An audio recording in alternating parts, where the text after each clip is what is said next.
apa yang dalam 1-2 hari ini menjadi viral ya, dengan kejadian di Stadion Citarum di Semarang pada hari Minggu 19 April kemarin. Itu ada EPA ya, mempertemukan Bayangkara U20 dengan Dewa United U20 ya, di Elite Pro Academy. Teman-teman pasti sudah tahu bagaimana viralnya tendangan kungfu dari pemain timnas, sebenarnya bermain di Piala Asia sempat ya, bukan Piala Asia, Piala Dunia kemarin di Qatar ya, untuk U17, ketika Novarianto membesut tim U17 dan namanya Fadli Alberto Hengga ya. Ketika itu viral kan, itu kejadian bagaimana Fadli dengan tendangan kungfunya kepada Raka, pemain Dewa. Tapi sebelumnya konon dikabarkan bahwa Fadli ini ikut menerjang di bench, ada pemain cadangan Muhammad Ridwan juga ikut kena, sehingga ini kan viral semua. Bahkan dikabarkan ketika tendangan kungfu itu ada di bahu pemain Dewa U20, Raka ini sempat dislokasi bahunya, mungkin cedera bahunya ya. Ya, sehingga Fadli ini menjadi bahan perbincangan. Ya, banyak yang resah dengan kejadian ini. Tidak perlu terjadi sebenarnya kalau bisa dilihat dengan apa yang dilakukan oleh Fadli.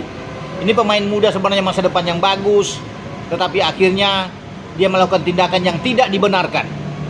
Sehingga Komdis PSSI sudah pasti harus mengambil satu keputusan, ya harus tegas dengan kejadian seperti ini. Meskipun sang pemain misalnya Fadli sudah meminta maaf, tetapi tetap apa yang dilakukan tidak bisa ditolerir. Ketua BTN ya, yang juga CEO Bayangkara ya, FC yang di Liga Super, Pak Marji atau Pak Sumarji, juga menyayangkan kejadian yang dilakukan oleh Fadli Alberto. Pak Marji bilang ya tidak boleh seperti itu. Terlepas ada juga omongan-omongan mungkin rasisme, tetapi tetap tidak bisa Fadli melakukan tindakan yang keras terhadap pemain Dewa U20. Sehingga ini konsekuensinya itu ke persiapan timnas U20 nantinya di Piala AFF ya, U19 kemarin, nantinya di bulan Juni atau Juli yang akan datang. Ya sudah pasti Fadli itu tidak bisa bermain dan dicoret, dan konfirmasi sudah ada. Pak Marji bilang Fadli tidak bisa ikut dan sudah pasti dicoret dari tim. Novarianto sebagai pelatih juga mengatakan bahwa dia tidak bisa memasukkan nama Fadli setelah kejadian ya, untuk persiapan di Piala AFF U19 ya. Makanya ini semua kejadian diserahkan kepada Komdis PSSI yang lebih berwenang untuk melihat bagaimana hukuman sanksi yang akan diberikan terhadap Fadli Alberto ya. Dan bagi Nova, persiapan untuk timnas U19 atau di U20 dia menangani saat ini itu berjalan terus ya. Tanpa Fadli juga tidak ada masalah. Nova bilang tetap tidak ada pengaruh apapun ya.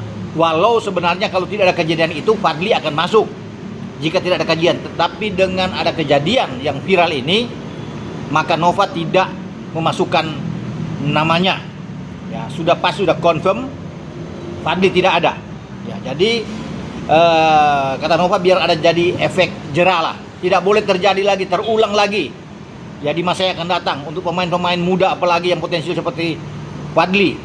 Tetapi apa boleh buat, semua sudah terjadi dan Fadli harus bisa menghadapi resikonya dihukum oleh Komdis PSSI. Dan Pak Marji walaupun di Bayangkara juga sudah merelakan bahwa ini sudah terjadi, Pak Marji bilang. Dan Pak Marji ya tidak menyukai dengan hal seperti ini dan membenarkan tindakan yang dibuat oleh Fadli. Walaupun dia disebut ya maaf dalam tanda kutip ya, mungkin Fadli merasa rasisme, monyet apa dah dan segala macam. Namun tindakan dia dengan tendangan kungfu itu salah ya. Ya, sehingga ini yang membuat Pak Marji tidak bisa membela, dan itu wajar ya. Dia akan salah besar kalau kita bisa membela pemain seperti ini yang melakukan, walaupun sudah ada sekali lagi sudah ada permintaan maaf dari uh, Fadli. Jadi semoga kejadian ini yang terjadi di Citarum di Semarang untuk Elite Pro Academy tidak terulang lagi ya. Dengan saya Bung Ropan.